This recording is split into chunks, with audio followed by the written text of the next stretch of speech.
Out about this started around 12:45. We are on the 5 freeway here. This is a grand theft auto incident, is all we know. Super slow speed, though, right here. Yeah, let's go up to Mark Kono in Sky 5. Mark, I assume he's following this truck right here.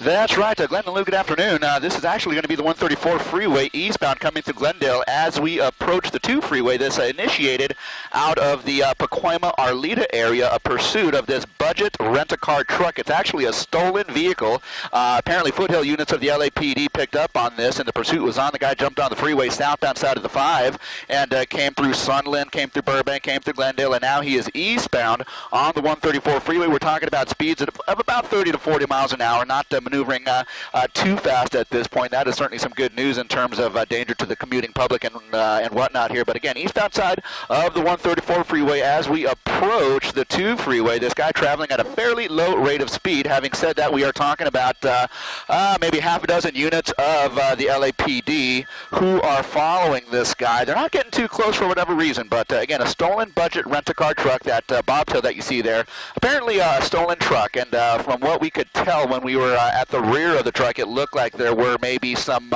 like a washing machine, dryer type appliance out of the back. Now the door is open at this point, so we don't know at what point this particular box truck was stolen, but this guy's just kind of traveling along. 30 miles an hour is the stated speed at this point, eastbound side of the 134. He's just past the 2 freeway. Again, Foothill Division units of the LAPD are in pursuit. Having said that, just traveling at a very, very low rate of speed. I can tell you that up ahead of this guy, merging traffic from the southbound side of the 2 freeway, I should say northbound side of the 2 freeway, is what he's going to be coming up to. You see all those cars on the right just kind of passing him up here. That is the transition road, northbound to the eastbound side of the 134. So now coming through Eagle Rock, so leaving Glendale and then towards Eagle Rock. The next exit is going to be Figueroa as we make our way through Eagle Rock and in towards Pasadena. Guys?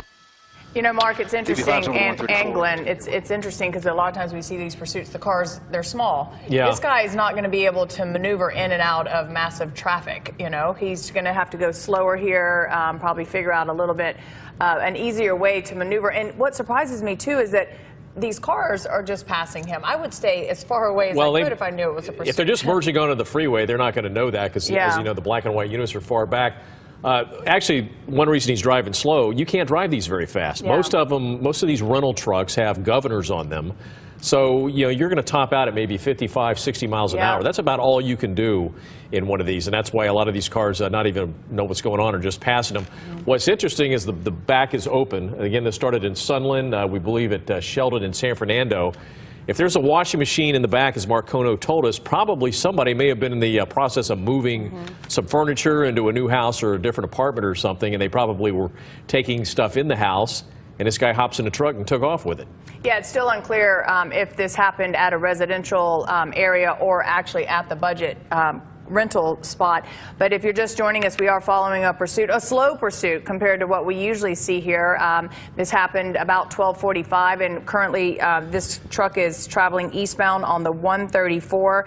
It's been through Burbank and Glendale and just past the 2 a few minutes ago. The black and whites are behind this truck and surprisingly a little farther back than usual, but I mean, it's not like they're having to chase him and we're going to be able to keep an eye on him because he is going so slow. And that was a great point that you made, Glenn, about the speed parameters. It is going to. Now, it does look like he's speeding up here. Well, like I said, if he was going, he said about 35. He's not going to be able to go any more than probably 60, 65 miles per hour, but probably under 60.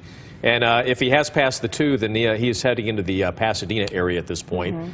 And when he does that, he'll have an option. He can either stay on the actually the 134 is going to end. He could take the 210, continue east into the Inland Empire, or he can head north on the 210. So, and if he hits any traffic on residential streets, he's going to have to stop because you can't maneuver these trucks as easily as you could a vehicle. And we're being told that it's one driver. It's still unclear if there's another passenger in the truck with him. We were told when our producers told us that we were headed to a pursuit that was grand theft auto of this truck. So it has been stolen. and a little dangerous too for cars to be behind it, especially if he starts to drive erratically with that washing machine and dryer in the back, because that could come flying out as well. Yeah, that's because the back end of the thing is open, and again, probably somebody moving, as we said, and maybe went inside a building, and this guy hopped in and took off. Again, he's on the 134 East. He's probably, I'd say at this point, it's safe to say that he's probably in Pasadena at this point, probably around the Rose Bowl. Is Mark Kono still? Yeah. So, Mark, what do you see ahead of this truck? What's happening? Kind of lay it out for us. Okay, well, I tell you what, Lou and Glenn, good afternoon again. Yeah, in terms of traffic up ahead, very little to contend with at this point. And Glenn, you made a good point here. We're coming up on Pasadena here, the kind of the western part of Pasadena, where the Annandale Country Club, the Rose Bowl, coming up on Fair Oaks here. So he'll be coming up on the interchange of that eastbound side of the 134 where it meets the 210 freeway. Slow moving, although having said that, he has picked up speed a little bit. Maybe we're talking about something in the neighborhood of about 40 to 50 miles an hour now. I can look back at about maybe quarter mile to a half mile. We understand the LAPD is going to hand this off to the California Highway Patrol. This is their jurisdiction. They are going to be taking over the pursuit at some point here. Now, we are just crossing under the transitions here from the 134 and the 210 freeway, traveling eastbound now into Pasadena. Now, I can tell you that, in terms of cars that were passing them, you made that point about the cars that were passing them. It's definitely a likely situation that the cars did not even know that this guy was being pursued. The LAPD officers who were pursuing this guy were kind of laying off a good quarter to a half mile. They are tracking this. They have two LAPD airships above and a CHP helicopter who will be coming into the mix here shortly, and so they do know where this guy is, and so for that reason it appears that they are kind of laying back, and the CHP guys, and I can see the first CHP cruiser is coming up within an eighth of a mile behind him, and he is going to be kind of following this guy until he gets a little bit more support from his other CHP guys. Now, just coming up on let's see here. Coming up on Old Town Pasadena here, Lake Avenue and a couple of exits, eastbound side of the 134, the 210 freeway at this point, traveling at a fairly moderate rate of speed, not too fast, not too slow, in the number 2 lane there. And like I said, looking ahead, coming through Pasadena, in terms of traffic, he is not going to have too much to contend with. So, in terms of him, kind of wanting to continue the pursuit, he's going to have kind of free reign over this particular stretch of the 210 freeway as he continues here now. At this point, again, just one unit of the CHP behind him. About a quarter to a half mile behind them are the LAPD guys. The CHP guys will be coming up here shortly over the course of the next couple of minutes. Now, as we pull out to just a slightly wider shot, we want to show you the conditions on the freeway here. Very lightly traveled at this point, very lightly traveled, and so for that reason, this guy is going to have, plenty of access to whatever he needs to do or wants to do here to continue the pursuit. Having, shown you the front of the vehicle, we're showing you the rear of the vehicle at this point because you can kind of see that white, whatever it is, a washer dryer appliance type thing that is still in the vehicle here. Something like this, a larger box truck is not going to be able to travel too fast. It's not going to have the same maneuverability as we've seen some of the other vehicles in these types of pursuits here, and so for that reason he is probably traveling, not near his maximum, but certainly at a moderate rate of speed at this point. We haven't seen anything in the way of evasive maneuvers or anything like that. He's just kind of cruising along in the number 3 lane there, so not doing much in terms of violating any of the laws of the road there. But there's that CHP cruiser, the first one, the only one at this point, who is immediately behind him, and he is just now pulling up into a position where he can same spot that appears to be a dryer, and again, we haven't seen it shift of anything. And then look, you can see the little dolly there on the left side of the box truck there. So right now, so far so good. We don't see anything moving around inside.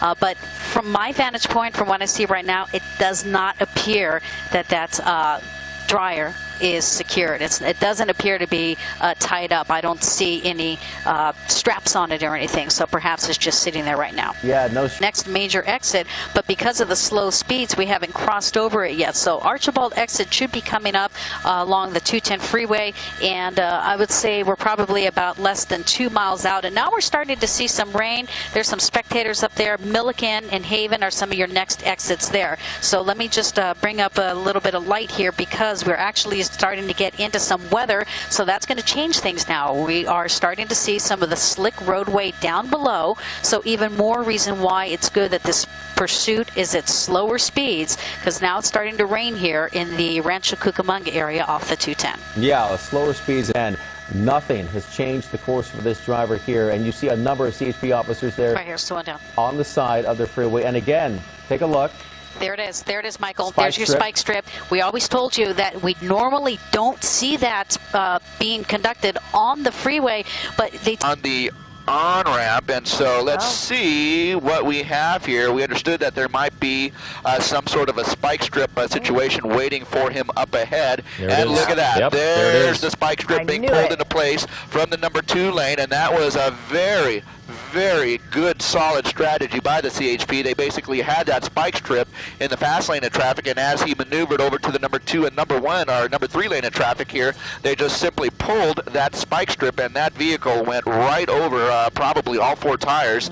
since civilians are in the crossfire, so that's why they shut down the freeway, usually both sides. Well, we almost are fully deflated right now. You can see this vehicle continuing, and look at that left front tire. It's just a matter of time before that rubber comes off, and then he'll be driving on the rims. And we've seen people do that. They try to drive on the rims as long as possible, and sometimes it causes these vehicles to catch fire. Just crossing over an overcross here, just short of the 15 freeway. Next major intersection here is the 15, but it's just a matter of time before those rubbers come off, those tires come off, and he's not going to have any control of vehicle, especially of this size. Michael? Yeah, we're looking at the left there, front wheel smoking there. We are down to the rim there. That rubber's about to pop off here in just a bit. But again, we also see the back left tire as well. It is flat. Again, the CHP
And eastbound connected to the northbound side of the 15, suspect now in custody. Yeah, Megan, I noticed as even though we were focused in on the suspect there, I saw the officer there with the gun drawn there inside the cab of the truck again, just making sure there was no one else inside of that truck, because we have been reporting, in fact, that there was only one person inside, but you never know. You're right, and see how they're very cautiously, they're just making sure that nobody else is in there, and they do that because a lot of, I mean, it's part of the training, but again, they don't know if there is another suspect inside, and so they have to clear that to make sure there's nobody else in there, make sure there's no victim. I mean, there could have been somebody in there who was along for the ride, just holding on, so fortunately right now, that appears to be a code for nobody is in there, and we're glad to say this pursuit came to a safe ending, and anytime we have a long pursuit that comes to a safe ending like this, that's a very good job on behalf of law enforcement. All right, Megan Reyes up at News Chapter 4. Thank you so very much. Again, the end of a pursuit that started in the San Fernando Valley, ending here in Fontana. We, of course, will have much more coming up on the NBC4 News starting at 5 o'clock.